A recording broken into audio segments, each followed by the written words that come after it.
বাঙালির পাকঘরে জানাই সকলকে স্বাগত। আজকে মাসকলার ডালের এক অসাধারণ রেসিপি শেয়ার করব। এখানে মাসকলার ডাল আর মুগ ডাল নিয়েছি আমি সামান্য। তোমরা চাইলে শুধুমাত্র মাসকলার ডালও ব্যবহার করতে পারো। নিয়েছি কাঁচা লঙ্কা আর কোয়াশ। তোমরা চাইলে কোয়াশের বদলে লাউ দিতে পারো।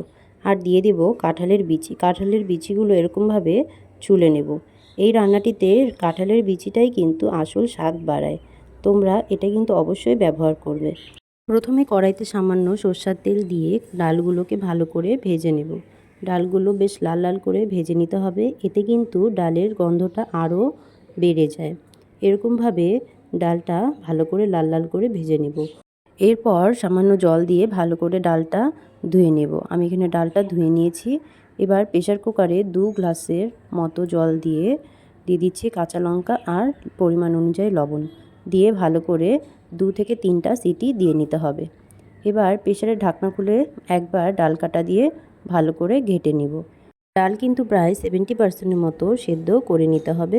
এরপরে কেটে রাখা কোয়াশগুলো আর কাঁঠালের বিচিগুলো দিয়ে দেব। এখানে সমস্ত কাঁঠালের বিচি আর কোয়াশগুলো দিয়ে আমি আবারও একটা সিটি দিয়ে নিয়েছি। দেখবে একেবারে ডাল সেদ্ধ হয়ে যাবে। আলাদা পাত্রে তুলে নিয়ে এবার ডাল সোমবারা দেব।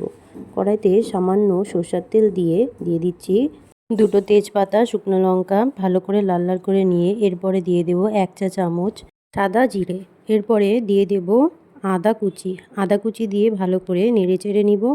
আদার কাঁচা গন্ধ চলে যাওয়ার পর দিয়ে দেব সামান্য হলুদ। আমি কিন্তু ডালে আগে থেকে হলুদ দিই না, ডাল সোমবারা দেওয়ার সময় হলুদটা দিয়ে দিই। তোমরা চাইলে ডাল সিদ্ধ হয়ে যাওয়ার পরেই মিশিয়ে নিতে পারো ডালের সঙ্গেই। এখানে আমার সমস্ত কিছু ভাজা হয়ে গেছে। এবারে দিয়ে দিচ্ছি ডাল। আমি কিন্তু ডালের সঙ্গে কোয়াশ ও কাঁঠালের বিচিগুলো একসাথে দিয়ে দিচ্ছি। তোমরা চাইলে কোয়াশগুলো আগে থেকে তুলে রেখে পরে দিয়ে দিতে পারো। ডাল ফুটে গেলে এই সময় লবণ কম হলে তোমরা দিয়ে দিতে পারো। নামানোর আগে সামান্য চিনি আর ভাজা মশলা দিয়ে নামিয়ে ফেলো। এরকমভাবে কাঁঠালের বিচি দিয়ে আর কোয়াশ দিয়ে একবার ডাল তৈরি করে দেখো, খেতে কিন্তু খুবই অসাধারণ হয়। আশা করি রান্নাটা অবশ্যই তোমাদের ভালো লেগেছে। একঘেয়ে মাছ মাংস না খেয়ে একবার ডাল এরকমভাবে তৈরি করে দেখুন, তোমাদের সকলের অবশ্যই ভালো লাগবে। এরকম ঘরোয়া রান্নার জন্য চ্যানেলটিকে সাবস্ক্রাইব করবে। আর ভিডিওটা যদি ভালো লেগে থাকে তাহলে অবশ্যই একটি লাইক করবে এবং কমেন্টে জানাবেন। ধন্যবাদ।